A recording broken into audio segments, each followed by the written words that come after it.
그 책 있잖아요. 거기에 이제 우리가 어제 많이 다뤘지만 다루지 않은 내용 중에 제일 제가 또 충격 먹었던 거는 서부지법 폭도들, 폭도들을 옹호하는 문장을 쓰면서 그 뒤에 5.18은 버스로 공권력을 뭉개고 총을 들고 싸운 이름으로 폭도라는 말로도 모자란다 라는 내용까지 써서 책을 냈어요.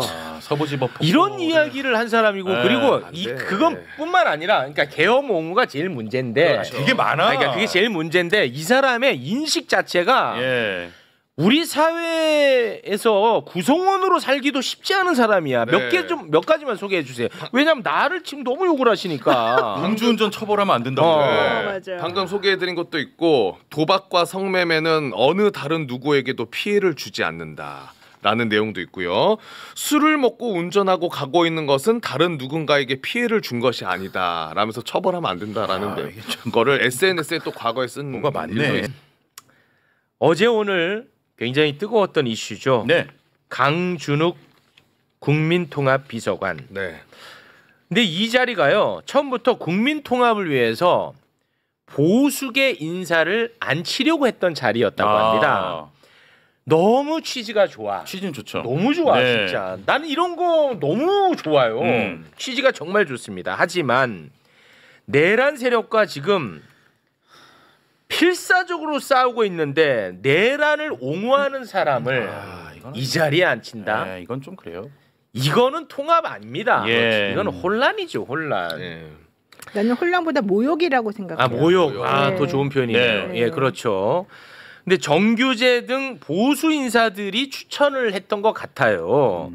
근데 이것은 방금 말씀하신 것처럼 이건 뭐 논란도 아니고 그냥 잘못된 겁니다. 잘못된 거. 근데 너무 다행스럽게도 강준우 국민통합비서관은 오늘 자진 사퇴를 했습니다. 이 문제는 다행스럽게도 아주 깔끔하게 정리가 됐어요. 깔끔하게 정리가 됐으니까 조금 불편한 얘기 하나 하고 가도록 하겠습니다. 이 깔끔하게 정리가 됐기 때문에. 특히 의원님이 좀 가시방석일 수 있을 것 같은데. 근데 앞으로를 위해서 저는 이거는 꼭 얘기하고 싶었어요. 저는 이 얘기하면 또 저 욕먹을 것도 알아요. 하지만 하고 가겠습니다. 이재명 정부는 인수위 없이 출범했습니다. 실수가 없을 수가 없어요. 그럼 불가능해요. 그럼 실수가 생기면 민주당이 여당으로서 이재명 정부가 뒤집었을 부담을 조금 완화해주는 역할을 해줘야 되지 않겠습니까? 맞죠? 맞습니다. 여기까지 동의합니까? 그렇죠. 그런데 그 부담을 덜어주는 게 아니야. 이런 일이 발생하면. 그러니까 제가 생각할 때는 전형적으로 자기는 욕먹기 싫고 그 욕을 이재명 정부가 먹게 하는 그런 행태를 보여서는 안 된다. 예를 들어서 오늘 오전에 문진석 원내부대표 방송에 나와서 이 관련해서 이야기를 한 게 있어요. 그 방송 일부분을 잠깐 같이 좀 듣겠습니다. 우리 사회에 강준욱 비서관 같은 그런 애국된 인식을 하고 있는 사람이 전체 국민 중 한 20%는 있다고 보는데 20% 국민들도 함께 가려면 20%에 속해 있는 사람이 설득하는 것이 효과적이다 이렇게 생각하신 게 아닌가 이렇게 생각을 합니다. 소위 말하면 좋은 시민, 굿 시티즌으로 만들어내는 것도 필요하다 이렇게 보시는 것 같아요. 옳고 그름의 문제보다는 우리 사회의 이런 문제들을 해결한다는 방식으로 이렇게 접근을 하면 한편 이해가 되는 측면이 있거든요.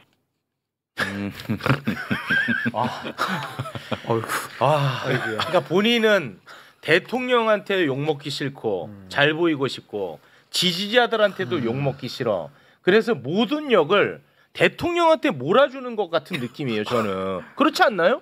이게 이런 발언이 가능합니까? 그러니까 저는 이분을 뭐라고 하고 싶은 게 아니에요. 앞으로 또 이런 일이 발생하면 이런 식으로 대응하지 말자는 거죠. 뭐 어떻게 보면 두 가지 문제인 것 같은데요. 하나는 이제 방금 말씀하셨던 것처럼 약간 책임을 덜 지려고 했던 부분 혹시 그런 것도 있을 수는 있겠지만 그런 것도 한번 생각은 해봐야 되겠고 딴 거보다도 대통령님의 평상시 워딩을 생각을 좀 해야 돼요. 대통령님이 항상 강조하셨던 게 통합에도 원칙이 있다. 네. 원칙 없는 통합은 통합이 아니다. 이 얘기를 계속 강조하셨거든요. 후보 시절부터 그거를 강조했어요. 당대표 시절에도 항상 그 얘기를 하셨고. 네. 그래서 이 원칙 없는 통합을 찬성하시는 분이 아니거든요. 네. 그렇다면은 그 부분이 실현될 수 있도록 하는 게 중요하다고 저는 봅니다. 네.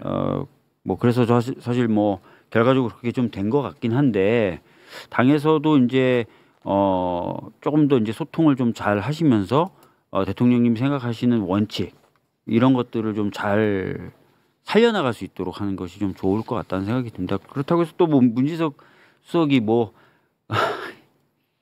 자기 살려고 막 그랬던 것 같지는 않고요.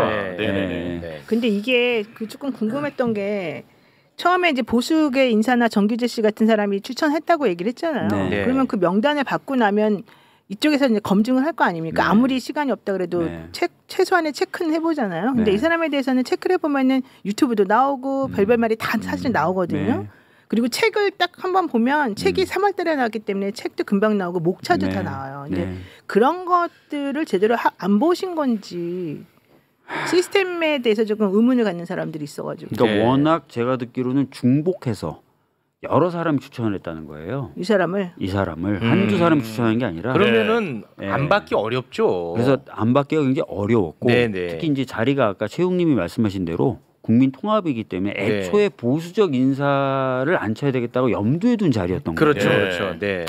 거기다가 이제 아까도 말씀드렸지만 중복해서 여러 명이 추천을 하다 보니까 약간 그게 쉽게 좀 이렇게까지 된것 끔찍하게 같아요. 이상한 건 모르고 약간 시간도 추천한 없으니까. 사람들에 대한 그 신뢰도 있었던 거고 또 방금 계속 좀 반복해서 말씀드리면 한두 사람이 추천한 게 아니에요. 그러니까 그런 것 같더라고요. 지금 나오는 보도를 보면은 보수계에서 이분이 굉장히 평판이 좋은가 봐요. 그런 것 같아요. 그래서 굉장히 추천을 많이 했던 것 같아. 근데 원래 그러려고 만든 자리이기 때문에 그런 사람을 앉히지 않기 어려웠을 것 같아요. 그리고 또 인수위도 없었고 하니까 저는 양해 가능하다고 봅니다. 그래서 저는 이렇게 발빠르게 이렇게 정리가 되면 문제가 없어요. 근데 굳이 왜 이런 말씀드리냐?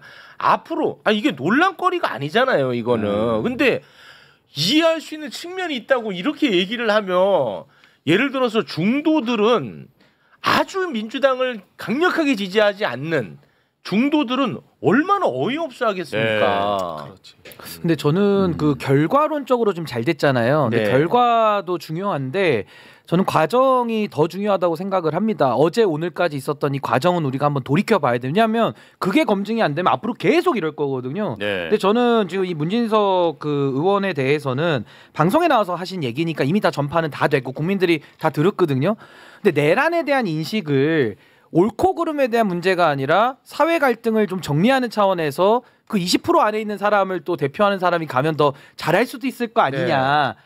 근데 내란이 어떻게 옳고 그름의 문제가 아니라는 말씀을 하실 수가 있어요. 제가 가장 비판했던 게 뭐냐면은 몇몇 언론들이 내란 과정에서도 내란에 찬성하는 사람들 앉혀놓고 스포츠 중계하듯이 이걸 옳고 그름을 희석시키면서 우리가 제일 분노했잖아. 저는 거기에 좀 알레르기가 나서 미치고 환장할 것 같거든요. 그러니까요. 그 토론의 대상도 아니라고 우리가 여기서 매일 정리하지 않았습니까? 그렇습니다. 그 내란을 종식시켜야 되고 정리를 해야 되는데 지금 내란 종식이 굉장히 멀리 남아있는 상황 속에서 이런 강준욱 비서관 문제가 터졌는데 이걸 뭐 어떤 의도로 그런 얘기 했는지도 전 참 궁금하고 어떻게 이거를 갖다가 옳고 그름의 문제가 아니라는 식으로 정리하면서 잘못된 인사를 두둔하는지 전 지금의 시점에 다시 한번 문 의원님한테 물어보고 싶어요. 지금 시점에서는. 그럼 아마 또 얘기가 또 바뀔 것 같거든요. 그러니까 이렇게 가서는 안 된다. 저는 아까 우리 박주민 의원님 말씀하신 대로 시스템 되게 중요하거든요. 그럼 시스템은 오류를 줄여야 돼요. 오류를 최소화해야 된다. 그래서 전 이 부분에 대해서도 반드시 좀 복귀가 좀 필요하다. 그렇게 봅니다. 근데 어쨌든 저희가 약간 트라우마가 있잖아요. 내 앞에서 거짓말하고 내가 반성합니다, 고치겠습니다 하는 그 사람 말을 믿었다가 완전히 대한민국이 망가진 게 바로 이번 정권이었잖아요. 지난 정권 윤석열 때. 근데 어제 강유정 대변인이 이 사람 얘기 딱 나오니까 깊이 반성하고 사죄하고 있다. 옛날에는 그랬을지 몰라도 지금은 아니다. 뭐 이런 얘기인데 그 옛날이 불과 몇 달 전밖에 안 되는 것이고 이 사람이 도대체 무슨 깊이 있는 반성과 사과를 했는지를 아무도 알 수가 없는 상황에서 이제 그렇게 약간 내가 보기엔 그냥 실드를 먼저 치는 모양새가 돼버리니까 좀 좀 뭔가 좀 불안한 느낌이 좀 들긴 아니 하더라고요. 저는요 다른 이슈에 대해서는 뭐 당원이니까 뭐 실드를 먼저 칠 수 있다고 전 이해를 하거든요. 당원일 때는. 근데 내란이라는 거 이거는 정당의 문제도 아니고 국가 체제를 흔드는 문제인데 여기에 대해서 옳고 그름이라는 잣대를 먼저 던져버리면서 저렇게 엄호로 간다? 전 이거는 정말 아닌 것 같다라는 생각이 듭니다. 아무래도 이제 인수기 없이 시작됐고, 네. 그래서 약간 초기 인사의 번잡함이 좀 있습니다. 네, 맞죠. 그래서 네. 그런 부분은 저희들이 다 잡아 나갈 것이고요. 네. 그리고 아까 말씀드렸던 대로 대통령님의 철학과 원칙이 있어요. 네. 그것이 잘 살 수 있도록 저희들이 이제 잘 소통하면서 하겠다는 말씀드리겠습니다. 네. 약간 요거는 초기에 약간 그런 불안정성으로 인한 일이라고 좀 이해해 주시면 좋을 것 같아요. 네. 네. 저는 최소한 그렇게 생각하고 있어요. 너무 그렇게 울려고 하지 마세요. 그래도 일단 빠르게 처리가 됐으니까. 네. 끝나서 다행이에요 그나마. 근데 야 강준욱은 계엄이 옳다는 걸 세상에 알리고 싶어서 책을 낸 사람이에요. 그렇죠. 그러니까 혼자서 생각하는 사람이 아니야. 네. 야 근데 나보다 강준욱을 더 좋아하네.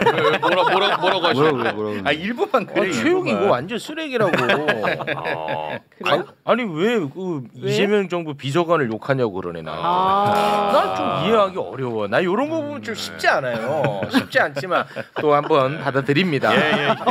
오늘 스트레스를 굉장히 많이 받았어요. 오늘 왜 저러는 거야? 혹시 내용을 모르시는 분들 계실까봐 그 책 있잖아요. 거기에 네. 이제 우리가 어제 많이 다뤘지만 다루지 않은 내용 중에 제일 제가 또 충격 먹었던 거는 서부지법 폭도들, 맞아. 폭도들을 옹호하는 문장을 쓰면서 그 뒤에 5.18은 버스로 공권력을 뭉개고 총을 들고 싸운 이름으로 폭도라는 말로도 모자란다라는 내용까지 써서 책을 냈어요. 서부지법 폭도. 이런 이야기를 한 사람이고 네, 그리고 안 돼. 그것뿐만 아니라 그러니까 계엄 옹호가 제일 문제인데 되게 많아. 그러니까 그게 제일 문제인데 이 사람의 인식 자체가 우리 사회에서 구성원으로 살기도 쉽지 않은 사람이야. 네. 몇 가지만 소개해 주세요. 왜냐면 나를 지금 너무 욕을 하시니까. 음주운전 처벌하면 안 된다고. 맞아. 방금 소개해드린 것도 있고 도박과 성매매는 어느 다른 누구에게도 피해를 주지 않는다. 라는 내용도 있고요. 술을 먹고 운전하고 가고 있는 것은 다른 누군가에게 피해를 준 것이 아니다. 라면서 처벌하면 안 된다라는 거를 SNS에 또 과거에 쓴 뭐가 많네. 일도 있어요. 많아. 위안부 얘기도 있었잖아요. 네. 이게 극우예요. 그러니까 전형적으로 우리가 매번 비판했던 극우야, 극우. 네, 맞습니다. 뉴라이트 정도가 아니라 뉴라이트 음주운전은 아무 문제 없다. 그럼 제정신이 아닌가? 아, 그럼요. 네. 심각해요 진짜로. 알겠습니다. 그래도 뭐 최욱이 너나 잘하라고. 이렇게까지 읽겠는데도 쉽진 않아요. 그러니까 저는 잘해야죠. 저는 잘해야 되는데 저는 잘할 거고. 하지만 저는 공직자가 아니잖아요. 물론 잘할 겁니다. 예.